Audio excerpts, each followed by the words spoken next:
Hey guys, welcome to Collider Movie Talk for movie fans. I'm your host, Ashley Mova, and this is the daily show where we give you all the latest news from the world of movies, plus some insight into what it all means. Leading off the show today is John Campea. Well, greetings and salutations, everybody. Welcome to the best damn movie-related show on the planet Earth, coming to you from right here at the Collider Video Studios here in Burbank, California, and we are so glad you decided to make us part of your day.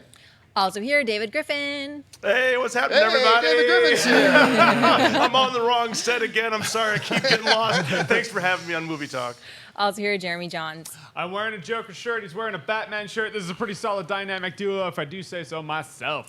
Also here, Kristian Harloff. Don't you dare not say, you gotta give yourself some credit. You got the Joker shirt on and you're rocking the Wolverine hairdo today. Yeah, I love you that. like that? And you know, today's a pretty... I don't normally get this excited about animated movies, but a little bit later tonight, you and I are going over to Warner Brothers and watching the Lego Batman movie tonight. I'm actually more excited about that than I thought I would be. I'm actually really stoked about it. I'm more excited about that than the actual Batman movie that may or may not happen. Funny thing, when Marvel and DC merged their worlds together in the comic books in the 90s, Wolverine and the Joker merged together. Here he is. There you go. There he is. Right there. All right, let's get started. All right, we're going to talk some Kong Skull Island news, so we're going to throw up that spoiler warning. If you want to remain in the dark, close your ears, close your eyes. IMAX released their new poster for the upcoming Kong Skull Island, and for film lovers, the homage to a certain Francis Ford Coppola classic is hard to miss. On top of the new poster comes confirmation that a character from the movie is the connective tissue to Godzilla and the universe Legendary and Warner Brothers are building. According to an interview on CinemaBelnd, despite the fact that Kong takes place roughly 40 years before the events of Godzilla, John Goodman's character has been revealed to be the connection that ties Kong and Godzilla together. Producer Alex Garcia explained, "It's a landslide expedition officially, but John Goodman, who plays the guy from Monarch, is sort of pulling the strings in the background, and we come to realize, obviously, that they knew much more than they let on initially." John, what do you think about the new poster and connection to Godzilla in Kong Skull Island? First of all, love the poster, and it's apocalypse now. And you know, sometimes when you see things that are like this, you ask yourself, is this a ripoff or is this homage? This is clearly homage to me. This is clearly paying tribute to that. It's got such a great feel. I love the art. You know, it's funny. I think it was just 2 days ago, somebody tweeted me asking me, say, "Hey, John, why don't we see more painted movie posters anymore?" There you go. Yeah. And it's beautiful and it looks great. Now, somebody correct me if I'm wrong. Monarch was also the company that Ken Watanabe worked for in Godzilla, right? So John Goodman is the Ken Watanabe of this film. So clearly that's the connective tissue between the two.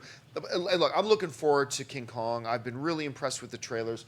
This art is fantastic. I can't wait. So yeah, big thumbs up for me. What about you, Jeremy? Yeah, it was really funny when it was. I just now realized it was Apocalypse Now. When I saw it before we came on, I felt like Biff in Back to the Future 2, like something very familiar about all this, but I couldn't put my finger on it. I was like, Apocalypse Now, idiot. Yeah, it's a great poster. I love the painted aesthetic to it. His phrasing on that when he was like, "Well, John Goodman's pulling the strings in the." I can't believe he said that. That feels like something that you want revealed in the movie. Just let people watch it. So I'm kind of irritated that he did that. Because as someone who talks movies, I myself like steering clear of spoilers. I feel like that might have been a spoiler. But for the poster itself, the poster is rad. Although I'm pretty sure that was kind of revealed in the trailer. Because John, why are we? What's really going on here? So it's kind of big. But you don't know the depths of That's it, you true. know, and so I'd like to figure out the depths while we do it. But you're right, the trailer does show where it's like, oh, John Goodman knows more than he's going to tell this crew. But still. Let's go over to the guy who nobody can quite rock a Batman T-shirt with a blazer like David. David, what do you think about this? The poster's awesome. I feel like it's kind of a lost art, this style of poster. Look at all the posters around. So you have the coming soon section, the box office report right behind me, and it's always the main actors' faces. You have Keanu Reeves, Space Between Us, you have Britt Robertson. The dog and the dog's purpose. But this is about Kong. It is about King Kong, and his face is front and center. There's no John Goodman on this poster, nothing like that. It's just Kong, and that's what I want to go see. Like when I go see a Godzilla film, I want to see Godzilla, and I want to see I don't think they got that memo the last film. They didn't get the memo the last film. They kind of hid Godzilla. They hid him a little too much. But like Ken Watanabe said, let them fight. I can't wait till 2020 and seeing those two go at it. Kristian. I mean, I love it. I mean, I've known for a very long time. They even said when they were doing the rounds at Comic-Con, the director and everybody said this is an homage to the feel and everything to Apocalypse Now. the lettering on the poster is Apocalypse Now. Everything about it is, and if anyone says that it's a ripoff, that's beyond silly because there was no monkey in Apocalypse Now. It is clearly an homage. The same, it is a movie that I love what they're doing with it. I love the fact that obviously it's 40 years beforehand because it takes place like in kind of like the Nam era, and it is it's just it becomes more and more apparent that this shared universe is something that they're really working on. It's going to I like that they're tying in the company because maybe there's an explanation of why Kong is so big in this one. He needed to be. We all knew that. Yeah. I don't think anybody has a problem with the fact because they were like, well, how big is he going to be? Because normally the Kong that we've seen in the past, Godzilla is going to crush. So maybe there's some information now with Monarch and all these other things of what we're going to look forward to as we get to Godzilla versus Kong. How cool is that boat? That boat looks Oh, yeah. incredible. All of it, man. I love that boat. Yeah, it's set up really nice, and I think that they got the cockpit of the Millennium Falcon on it. Yeah. If you I look hope closely more at of those it. types of posters with these, genre films because I've always made. I get, people tweet about it to me because I've made reference about these posters that we get, like you said. It's always face. Yeah. And that's all we get Yeah. is face. And we get Kong's face, but we also get everything about that. You know what's happening in it with so much going on, but yet not just putting a stupid head there. The Pug's not even in the movie. Yeah, posters like this are usually the Steelbook Blu-rays that you find at Best Buy or right. something, and they'll have the neat art on it. And granted, this is a special thing since it looks like it's an IMAX poster, so maybe you'll only get it for IMAX. But I really hope when the Blu-ray comes out, it's something like that. I'd like to see it become the norm, where it's like, oh, art in posters again. That's crazy. I haven't seen that in decades. You know who's supposed to be in this film? Denzel Washington was first choice. Really? To be in Really? Denzel Washington was play who? supposed to be. Goodman? I think he was supposed to be Wow, that either the would've been Goodman great. character or the John C. Riley character. would've It's hard to imagine anybody else playing a John C. Yeah. Riley character other than John C. Riley. But I do know he's supposed to be in it. But ultimately withheld because it wasn't quite fitting with the schedule on Fences. Wasn't a bad choice to Right. go with Fences, Right. considering all the awards buzz Denzel's getting for that. All right, what's next? According to Variety, Colin Farrell is in negotiations for Inner City, the directorial follow-up to Nightcrawler from director Dan Gilroy. Farrell will play an attorney alongside Denzel Washington's Roman J. Israel, a hard-nosed liberal attorney who, after his partner and mentor dies of a heart attack, is recruited by an influential and successful law firm. Israel has spent much of his life helping the poor and troubled, but he learns his new law firm's dark history goes against what he stands for. Farrell will play the money-hungry attorney who hires Israel. Shooting begins this March. Christian, thoughts on Dan Gilroy's next movie with Denzel Washington and now Colin Farrell? Oh man, there's so much to this to like. Obviously, you put Denzel Washington with Gilroy, and right away, I'm signing up to see that movie. But Colin Farrell is like one of my favorite actors. I think that he's one of the more underrated actors out there today, and to see him, hearing what this movie's going to be about, to know he's going to be pairing up with Gilroy, who I love Nightcrawler. I mean, I love that movie. To see what he's going to be do with Gilroy, Washington, and Colin Farrell, this is a movie now that is becoming very anticipated for me. I love the sound of this. I completely agree with you about Colin Farrell. That dude is probably one of the best, most powerhouse directors right now. The dude appeared in, was it Saving Mr. Banks? Oh, he should have been nominated. He should have been Yeah. nominated for Best Supporting Actor in that film. He was in a movie with Tom Hanks and who was the lead, the author, the girl? Yeah, I cannot remember. Say Mrs. Banks? Mrs. Banks? Yeah, in Saving Mr. Banks. Emma Thompson. Emma Thompson, Thompson. yeah. He was in a movie with those two, and he upstaged them both. He was so good in that, and then we've seen him in a lot of other stuff as well, and he's just terrific. You're right. When you talk about getting the guy who did Nightcrawler, all you gotta say is the director from Nightcrawler is about to do a new movie. Instantly on board. Denzel's joining him. Instantly on board. Colin Farrell's in it as well. Instantly on board. This sounds great to me. What about you, Jeremy? Yeah, I'm going to emulate everything here. I mean, Nightcrawler was one of my favorites that year. He does tension in a character and a person very, very well. And these guys, whatever they're going to do, are going to bring that. That's a great crew, a great team of director and actors. And what they can do on screen, I think. I mean, hypothesizing here. I haven't even seen a trailer for it, but all the information is there. All the ingredients are there for something great. And it's really funny as we sit around. We're like, I don't have a script. I don't have a trailer. I haven't seen anything. All I've heard is the basic breakdown, but I know who's there. I know who the director is and who the stars are. It's funny that you just mentioned Denzel. We segue right into a Denzel movie with Colin Farrell, and I agree with you about Colin Farrell. Colin Farrell is one of those guys. He was like DiCaprio. He rose really quickly, Yeah. and then he fell really quickly, and then a little thing called SWAT kind of got in the way of yeah, his there was ascension. SWAT, there Yeah. was Daredevil, there were a couple things he did, and then from there he's like, all right, legit, this guy is climbing his way back up and has absolutely earned his place among the Hollywood greats working today. And I'm pumped. I want to see this movie tomorrow. When's this coming out? A couple years? Probably. A couple years? I don't like and how that. great Let's was do he it tomorrow. in Bruges? Yeah. How great was he? So good How in great that was he movie, in yeah. that? Anyway, David, you heard about this. What do you think? The Hollywood Reporter every year around Oscar time, award time, they do these roundtable discussions. They do them with directors, actors, and actresses, and they always have the leading candidates for all the major awards. Well, for the director category, they had Denzel, Barry Jenkins, Mel Gibson, Oliver Stone. They asked Denzel, like, do you have a passion project that you'd like to do? You know, he just directed Fences.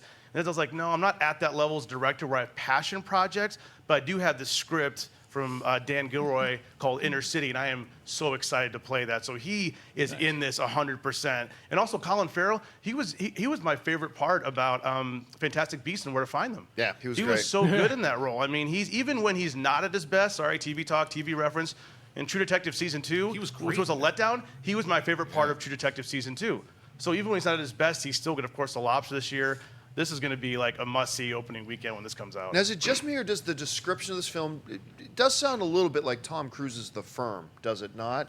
Yeah, Colin Where you Farrell got- is like he's Sounds playing the very bad Christian. lawyer. He's the Yeah. money-grubbing Yeah. lawyer. It yeah. sounds very John Yeah, it Grisham. does sound for Yeah, sure. very John Grisham-ish. All right, guys, listen, it is Thursday, which means time for us to talk about what is opening this week. We talked about one on Tuesday, but now there's another wide release film this week. Ashley, what are we talking about? The Space Between Us. Gardner Elliott, the first human born on Mars, begins an online friendship with Tulsa, a teen in Colorado. On his maiden voyage to Earth, problems arise when scientists discover that Gardner's organs can't withstand the atmosphere. United with Tulsa and on the run, the interplanetary visitor races against time to unravel the mysteries of how he came to be and where he belongs in the universe. Christian, you hear about this thing. You looking forward to it? I don't know if I'm looking forward to it, but I'm certainly curious about it. I'm actually going to see it tonight because I missed the screening, so I'm going to go check it out at the AMC right over here. I want to see August 19th. Is that when it was supposed to come out originally, I guess? August 19th, But the I reason think I so. bring that up is because I wonder why it was pushed back. I mean, August 19th of last year, pushing back into January, that makes you go, or beginning of February, it makes you go, well, let's see. But it could be interesting. Then Matt Damon leave a kid up on Mars, and then, you know, there goes, He's like Obi-Wan Kenobi. right, that relationship with a potato, and there you go. I think. Yeah, I think I want to see what happens. I like Asa Butterfield. Always love Gary Oldman. It seems to me like it's kind of pulling on the heartstrings of it's like a teen romance movie. So let's see what happens. You know, look, I love Gary Oldman. I think Asa Butterfield is a guy we got to watch for a long time. I'm a big fan of Britt Robertson. She's been in here before. She sat in that chair right there. As my curiosity, it does not have my attention, is the thing. It's like there's nothing about this movie. If it was on a little more, oh yeah, that was a Django. That was a Django reference. Over here's like, I got that reference. Yes, I know. Yeah, thank you for that.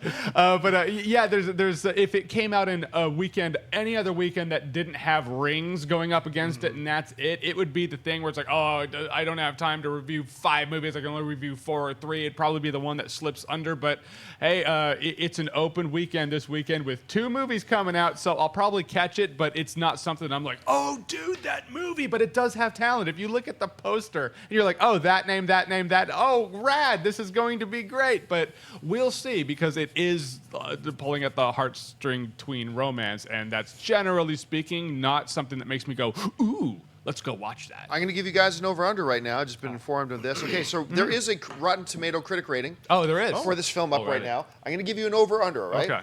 Over or under 32%. Oh. Over or under 32%. I know you too well. It's under. So you think it's under? Yeah, Yeah. that's very specific. Yeah. And I think you would have gone 50 for it. I'm going with Christian. I'm going with the odds on this one. I think it's under. I'm going to go over. You're over 32? I'm going over 32%. It right now is sitting at 9%. Yeah. Oh, I know you brutal! do. You wouldn't have brought that up. This is why I don't gamble. This is why I don't gamble. Oh my God. How many reviews? I'm not sure yet. I thought you were but going to say 31%. 9? 9. It was August, and now it's the end of June. Yes. And it did not have my attention, but it had my curiosity. All right, guys, we reached that part of the show now for buy or sell. Here's how this works. In front of her, Ashley's got a few other items in the world of movie news. She's going to run them down. Then those of us at the table are simply going to say whether we buy it or sell it. So, Ashley, what do we got? After word that Ben Affleck would no longer be directing the upcoming solo Batman movie, buried in all this news was another detail that the Batman script was actually undergoing a rewrite by another writer not named Jeff Jahns and Ben Affleck. Thanks to Deadline via comingsoon.net, Justice League and Batman vs. Superman writer Chris Terrio is said to have penned the most recent draft of the Batman and recently turned it in. As the dust settles, we're now left to speculate on whether this new draft is a rewrite of Affleck and Jahns' script or a whole new take. Jeremy, buy or sell the Batman script written by Chris Terrio? Well, I think we found the reason Ben Affleck stepped off. I think. I'm just speculating here, but when Ben Affleck says, hey, I'll only direct the movie if the script is good, and then Ben Affleck steps off, and a few days later we find out, oh, by the way, this other guy wrote the script for it. Obviously, I don't think he liked the script that this guy put in. Given the information, that's just what I have to now assume. So at that point, I think this is fascinating news. I'm going to sell it just on the basis that it just looks like it's just another cog. It's a dirty cog in a dirty wheel that's caused dirty problems for this DC cinematic universe. I'm telling you, I think we're going to talk about this, and then next week we'll talk about the next guy who wrote the Batman, and so that'll be fun too. That's where I stand on it at this point. It is literally, I'm living in the moment. I'm not even looking ahead in the DC cinematic universe at this point. I'm just looking at this moment. In this moment, this guy wrote the script. Next moment, it could be something completely different. But like I said, when Ben Affleck says, oh, I'm going to step off if I don't like it, I feel like this script is why. Kristian. I'm going to buy it, and I'm going to go the other way, Jeremy, because I think that Terrio's probably the one reason that Affleck's sticking around to play Batman, besides, maybe contracted for how many films he is. Terrio co-wrote the Argo with him. Great. He did okay with Argo. So I think that they might be collaborating together, but I still think it's this age-old thing, man. It's too many cooks in the kitchen. The studio execs are getting their mitts in there, and the ones that are making the decisions right now do not have the same vision as maybe even a Terrio or an Affleck, and I think that that's why. And I also think because Live by Night lost them a lot of money, that the confidence in Affleck went down. The conversations probably became a little bit more sour with Affleck, and that's why he took off. I don't think Terrio had anything to do with it. I actually think that I wouldn't be surprised if Affleck helped bring in Terrio. So you're asking me about this particular script. If I like it or buy it, yeah, I like what he's done so far, so I'm going to buy it. On its surface, I'm going to buy it. On its surface. Because Chris Terrio is the guy who penned the screenplay for Argo. He won Academy Award. Argo won Best Picture that Ben Affleck was directing. Of course, we can't discount the fact Chris Terrio is also the guy who wrote the screenplay for Batman vs. Superman. Nice. Right. the one thing, and this is all just speculation, the one thing that raises the ears a little bit, it's like, so Ben Affleck and Jeff Jahns are writing the script for this. At some point, Warner Brothers went, Terrio, can you rewrite this? Yeah. That doesn't sit right. And it would have happened right around the time that Ben Affleck's communication to the media started getting sour. That's right around the time when he started saying things like, it's not a set thing that I'm doing. It's whatever. But look, let's just look at the face value. Chris Terrio is an Academy Award-winning writer.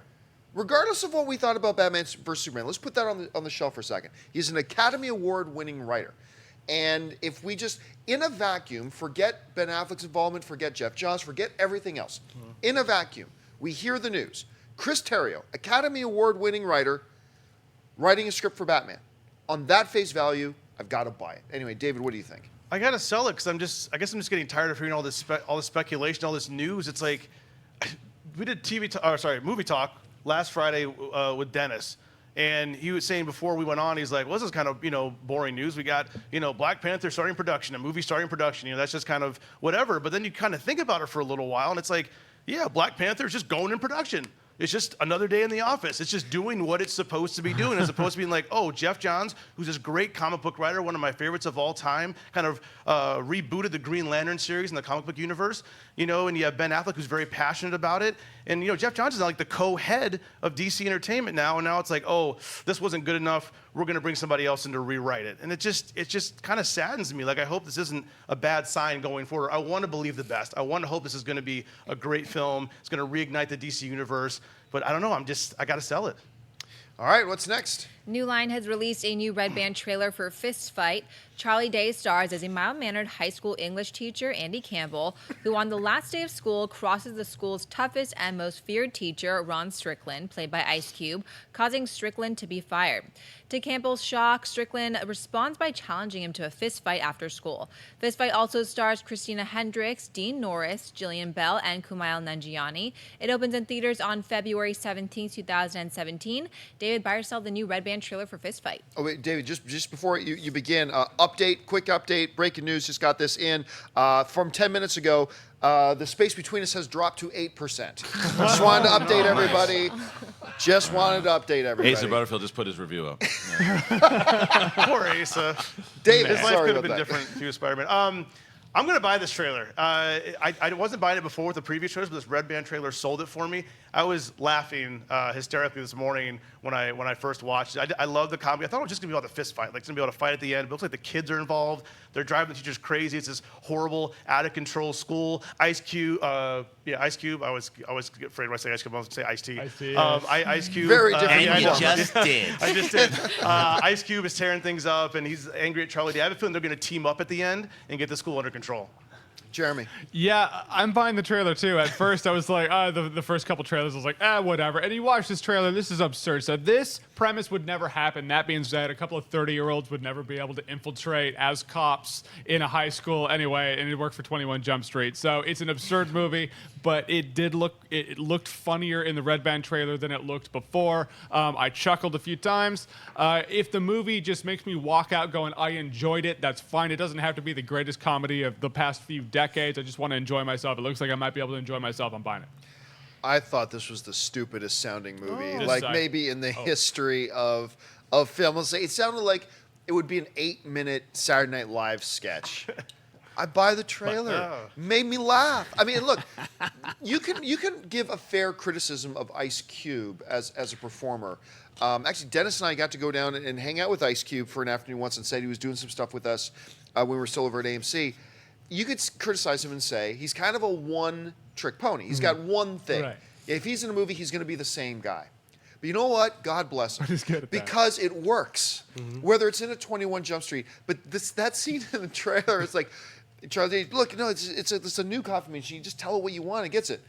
Coffee. I cracked up. And so, you know what? That's the power of a trailer. I've gone from reading the synopsis and saying, this looks stupid, to seeing the trailer going, you know what? It made me laugh, and that's all I can ask. So I got to give it a buy. I saw the premise and I said, I don't really care about this. I like both Ice Cube and I like Charlie Day. And then the trailer came out, and then the Red Band trailer came out, and man, I'd sell this thing. I don't care. I don't know what trailer you guys were watching. That was funny. That was the only part. That was the only part. Jeremy at one point was like, and Harloff has laughed at nothing. Call me the Grouch, man. It seemed like the same old shtick I've seen both of these guys do a billion times. What I will say, though, is that it does look like one of those movies. What I hope is they've showed some of the moments, hopefully not the best moments, because that would be troubling.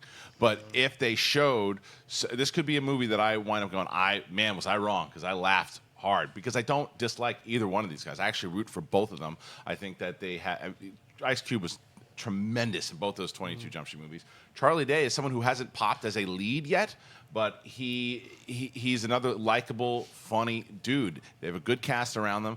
I just laughed at nothing. I just thought it looks like the same crap I've seen a million times in these kind of generic fart boxes. So for the setup before you started talking, I was going to whistle like Omar and just say the cheese stands alone. It's true. I hope I'm wrong, man, but it just, looks nothing. All right, what's next? According to Variety, Mel Gibson and Vince Vaughn will re-team to star in Dragged Across Concrete, a crime thriller about police brutality that will be directed by Bone Tomahawk's S. Craig Zoller. Gibson and Vaughn will play cops who are suspended when a video of their police tactics get wide attention. They then descend into the criminal underworld to exact vengeance. No release date has been set. John Byrcell dragged across concrete, starring Mel Gibson and Vince Vaughn. You know, it's funny because we just talked the other day. They were talking about maybe Mel Gibson coming back, being in Daddy's. He might be appearing in Daddy's Home too. Quite often, when a performer has a public image problem, comedy is a good way to ingratiate. And when you hear Mel Gibson now and Vince Vaughn and dragged across the concrete, you're thinking, ba ba ba ba ba ba. It's going to be comedy, blah blah blah. Oh, directed by the guy who did Bone Tomahawk. Nope, it ain't going to be one of those. I buy this.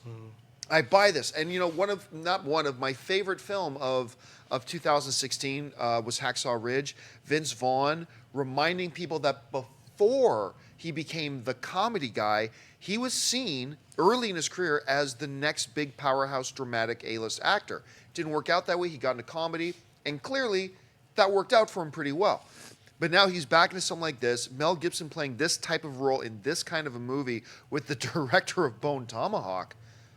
I think this sounds stupendous. For me, it's a big buy. It's a big buy for me as well. I have been very skeptical as Vaughn in dramas because I think that there's a lot of time. You were talking about True Detective before. There were some scenes he was good in, but it seemed like miscast. He was miscast. There were certain things he just didn't work for him. It wasn't that he was bad, but miscast is the perfect explanation for that. But I really thought he was great in Hacksaw Ridge, and I thought that he worked well with Mel Gibson. This is probably why this kind of came about, is that they wanted to do something else together, and this time on screen. This is something, obviously, we know Gibson. This is going to be cake for Gibson to do a role like this. So let's see what happens. I mean, it sounds like it could be interesting. It could be another direct-to-Blu-ray, because Gibson's done a few of those over the last couple of years. But I think this will be something to at least look out for. What do you think, David? I'm excited. I'm definitely buying this. You know, I'm glad that I wasn't sure what the Oscars were going to do, the Academy, in terms of Mel Gibson's Hacksaw Ridge, because they have a long memory. It's an older group. Remember, like, Leo had those comments after Titanic, you know, and then he just it took him a long time to get his Academy Award. I'm glad to see that it seems like they've accepted him back, because he's up for Best Director. I want to see him act again, whether he's directing and acting in Braveheart or doing Apocalypto behind the scenes, one of my favorite movies of all time. I'm glad to see that Mel's getting more roles now and hopefully more mainstream roles. I think he's a great actor as well as a director. Jeremy. Did I hear the premise right? Like, the premise is about, like, a couple cops who have an unknown recording that kind of rocks their world and ruins their world. Like, Mel Gibson's the perfect person to cast him. Yes. Like, why would you not cast Mel Gibson in that? Like, oh, we need a powerhouse dramatic role where that happens to somebody. Let's give someone with life experience. I'm telling you, like, controversy aside, Mel Gibson is a great actor and a great director. Now, when I was kind of given flack for him being in, what was it, Daddy's Home 2? Yeah. That definitely looks like a step down, but a good dramatic role, a power role like this, well, that's not a step down. That's actually a step in the right direction. If you're not going to direct, give me a good dramatic role. And I agree. Vince Vaughn, I think, is like an untapped resource. He's like an iceberg of potential dramatic performance, you know? So I want to see where he goes. And I think someone like Mel Gibson can bring that out of him. This is great, man. I want to see this movie right now. Let's do it. All right, guys, well, listen, we're doing this show live, and as we do every day, we like to save a little bit of time at the end of the show to take some of your live Twitter questions. So if you're watching us live, make sure you're following us on Twitter at Collider Video and start firing in some questions, and Wendy will pick a couple out at the end of the show. But I want to remind you that Movie Talk is not the only show here on Collider Video. A little bit later today, a brand new Jedi Council with this gentleman right here. Kristian Harloff will be hosting that. That goes up a little bit later today. A brand new Awesome Tacular with Jeremy Jahns airs on the Verizon Go 90 network tomorrow. I think it's the best episode you've done so far. I think so, that too. goes on tomorrow. Keep your eyes open for that. And tomorrow, a very interesting movie trivia schmodown matchup. We've got our very own Josh McCouga taking on whatever you want to call him. The Enigma. Finstock. Check this out.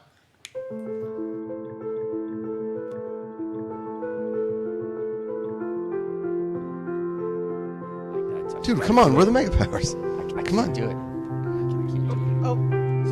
No, come on. Come on. We're the mega powers. Bottom line, you're a loser.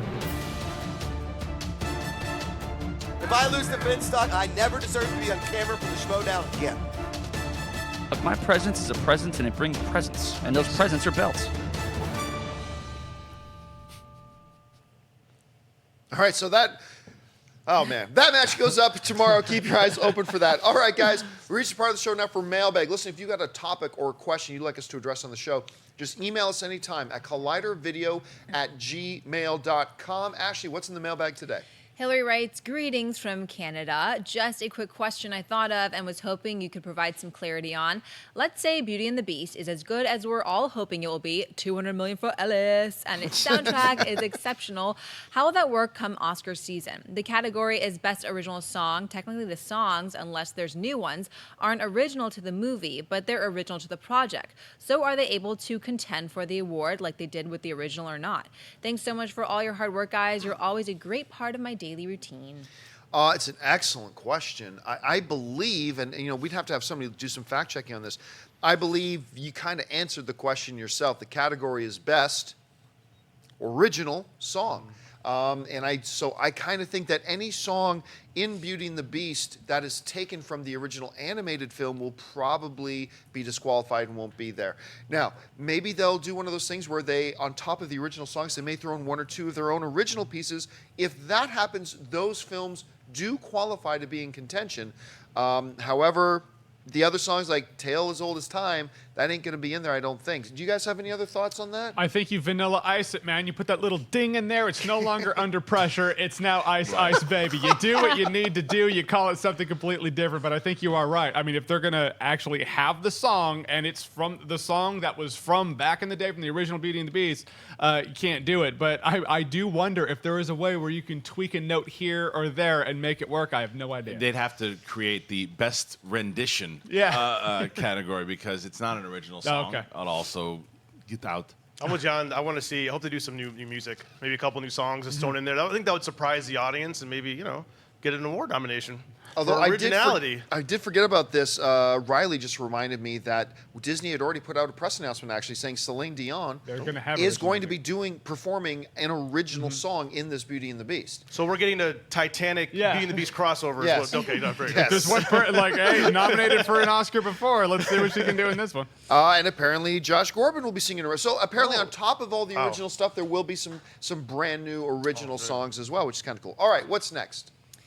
Clyde Kenobi writes, hi guys, I'm a huge fan of Tarantino's work, and since he's hinting about retiring after a couple more films, I was curious what genre and or premise you'd like to see him attempt if it were your choice. I think it would be great to see something new, like a slasher/suspense/horror, or I was even thinking something like a 70s Black Panther-based movie. Be cool to hear some ideas from you guys. Thanks for staying sweaty.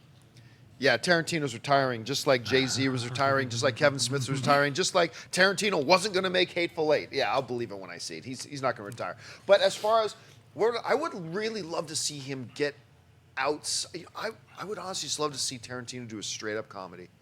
Straight-up comedy without 17 bodies and whatever. Just, I would love to see him do it because it's not really something we've ever seen him do before. And I think just the way the guy's mind works and his gift for dialogue and all that kind of stuff, I think if he just took a swing at the bat at doing a straight-up comedy, I bet you it would be amazing.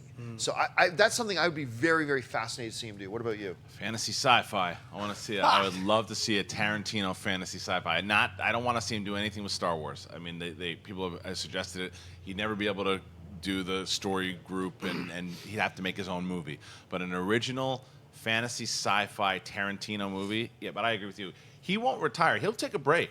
I think he'll take a break because he's going on and prove, I'm out of it, man. I'm gone. And it's like, no, you're not gone. He'll be back in like 5-10 years. There's no way he'll ever retire, but he might take a break. Yeah, I answered this yesterday, I think. I said something about I want to see Tarantino do a Prohibition-era mobster movie. I'd love to see that, or return to modern-day crime, although, like, modern-day crime in the 90s is not necessarily modern-day crime, so I suppose what I mean is, like, an up-to-date crime movie. Or, hey, put it in the 90s again, because there's a lot of flavor in the 90s. But if I have to pick one, Prohibition-era. David? I think it'd be cool to see Tarantino try to tackle horror genre. Oh, like straight up horror. Like straight up horror. Yeah. Didn't he do that though with Death Race? Yeah, I mean, that Or was Death Proof. Death Death Proof. Proof wasn't really horror though. Yeah. Yeah, I mean, it was a Kurt Russell with a car and driving the girls around. Yeah, I'd want to see like more B-movie, yeah. more B, like maybe like either like a monster or slasher or something. I mean, I love the play structure he does. Like with Hateful Eight, it's people sitting down at a table having a conversation, but mix that in with the tension and suspense of a horror film. I'd love to see that. All right, guys. Well, I said we'd save some time to take some of your live Twitter questions, and we're going to do that right now. Once again, make sure you're following us on Twitter at Collider Video. Wendy, what have you picked out? The first one comes from James Saxinger, who writes, with Mel Gibson being brought back in the movie industry, do you think another Lethal Weapon could happen?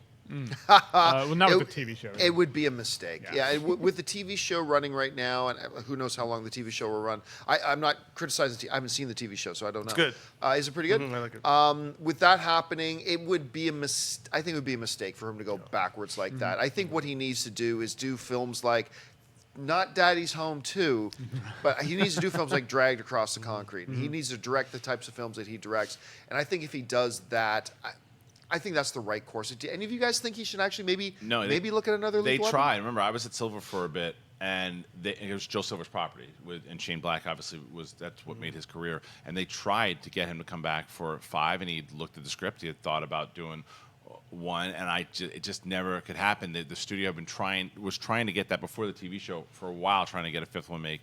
Joel, we gotta make another one. I said, you don't need to make another one. Just let it be a TV show. That's all it needs to be. Gibson and Danny Glover coming back would be weird. I think it would look desperate, to be honest, and he doesn't need to do it right now.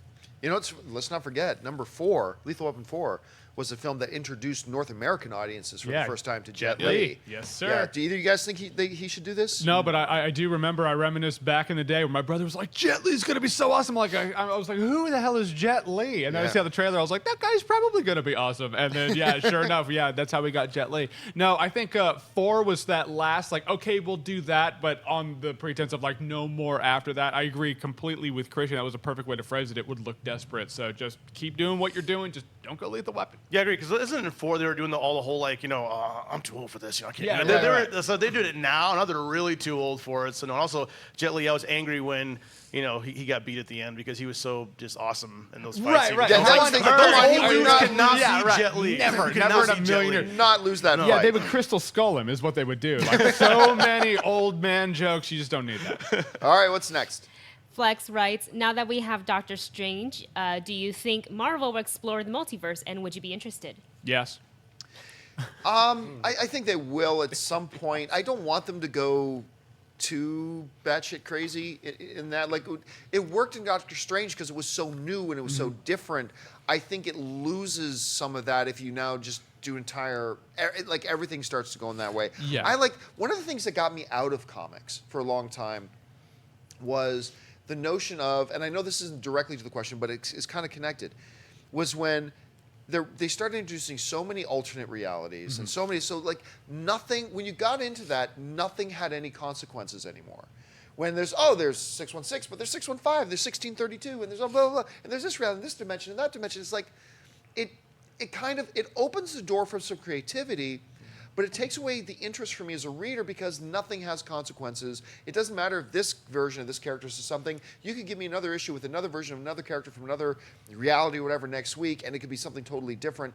And I really hope Marvel, as a film company, does not go down that road, myself personally. What do you guys think? Yeah, I think, I don't want them to completely be like, here, Phase 5 is completely in another world or an Elseworld or an Earth 2 or something like that. I wouldn't want that, but I would like to see something like, let's say Doctor Strange 2, hypothetically, they need something to take down someone, but it no longer exists in our world. So Strange has to go into another world, and you kind of get a glimpse of who Tony Stark would have been had he not given up the arms deal thing. You kind of get a glimpse of who someone else could be if they went another route. Maybe this hero's now a villain. That would be neat to glimpse in one movie, and then you pull back and now we're in our world again. I think that'd be pretty cool. I don't mind like a storyline, like what Jeremy's pitching. I think that's a good idea to continue to do it. I agree with you 100%. I think that you start to get sloppy, you don't get invested. I would rather see DC do it because that is an actual storyline to what Flash does anyway. So to continue to see Flash do it, and they even kind of set that up a little bit in Batman v Superman, that would be something I would rather see than to start. Well, we don't know what to do in Phase 6. Well, this is an entire multiverse phase, and then cut that out. So I think I would like to see it in a one-off, like you're saying. So one of my favorites is Brian Michael Bendis and Sarah Pacelli did this miniseries called Spider-Man. And you had Peter Parker in the 616 universe. This is before the whole Marvel Prime and all that collision and stuff. And you had Miles Morales. And Miles came over to Peter's reality, I think, or is it? No, it was the other way around. And they had to work together. And that was really cool as a one-off. So you had Miles Morales, which we're going to get in 2018, the animated Spider film, and you had Peter Parker, and that was a fun story. I think it'd be like a one-off in the multiverse. That would be cool, but like you said, not build a whole, Well, sorry, Logan's story doing about it. I mean, it looks Yeah, like what Logan's they're doing doing. it. Also, Every X-Men film Logan does it. Legion on FX are all taking place in different X-Men Pockets. reality. Yeah, it's weird. Yeah. Yeah. All right, let's take 2 more. Okay, this one comes from Ryan Horan, who writes, which of the many movies coming out in March do you think will come out with the biggest box office? So I looked up what was coming out in March, and we have just smallest Logan, Kong Skull Island, Beauty and the Beast, Power Rangers, The Wall, Belko Experiment, Ghost in the Shell, and Zookeeper's Wife, just to name a few. I think you should take Beauty and the Beast out of there. So maybe, like, what's number 2 then? Yeah. What's number 2? Yeah, what would be number 2? I'm gonna say King Kong. I think Kong will be number 2. I think it'll beat Logan. I don't know if it'll be as good as Logan, but Right. I think Kong would probably be the. But Beauty and the Beast by a landslide. Do we know if Ghost in the Shell's rated R, or is it going to be PG-13? I believe it's rated R. Okay, Yeah. so I'm going to say if that was PG-13, especially maybe with the Asian markets, maybe that might do better overseas and get that box office up. But Yeah, we're talking probably Kong. domestically. I would. Oh, domestically, Yeah, yeah. I would probably say. Obviously, we know that Beauty and the Beast, depending on how Power Rangers turns out, don't turn away that Power Rangers audience. But I agree with you. I think Kong Skull Island probably. I think Logan. I think Deadpool opened the doors for people to be like, oh, those including rated R- Beauty yeah. and the Beast, or aside from No, Beauty no, and the aside from Side. Beauty and the Beast. Yeah. Aside from Beauty and the Beast. Never underestimate the power of the. No, Beauty and the Beast is going to crush, and then Logan's going to come in at a solid silver medal. Beauty and the Beast could be. Again, take Star Wars out of Yeah. the way. Beauty and the Beast could be the most profitable movie of the year next to Star Wars. It's pretty Could big, be. man. Could be. By the trailer buzz alone. If the trailer, all the kind of stuff. If the movie comes out and if the critic ratings are bad, if we hear early critical response is bad, puts a break on a lot of that. But if it's good, compounded with the nostalgia factor, compounded with the marketing they've had, Right. it could be a monster. Yep. and I mean, Ellis was literally. predicting 200 million. Opening he's weekend. holding by it. weekend. He's predicting 200 million opening weekend. that's He's a huge. crazy person. Yeah, which is huge. I'm not ready to throw him into the asylum for that anymore. I'm not going to predict 200 million, but I'm not willing to call him completely crazy We'll anymore. throw him to Belle Reeve, not Arkham. He's not there yet. All right, last question of the day. Last one comes from Kyle Miller, who writes, if you could have 2 directors compete in the movie Trivia Schmodown, who would they be? Tarantino versus Kevin Smith. I know. That's a question. Did I write that question? Because that's exactly what I would love to see. Tarantino versus Kevin Smith. I would love to see Scorsese. Oh yeah. I think Scorsese, Kevin Smith would be interesting because you would have 2 completely diametrically opposed types of dudes, Yeah. but they both are like.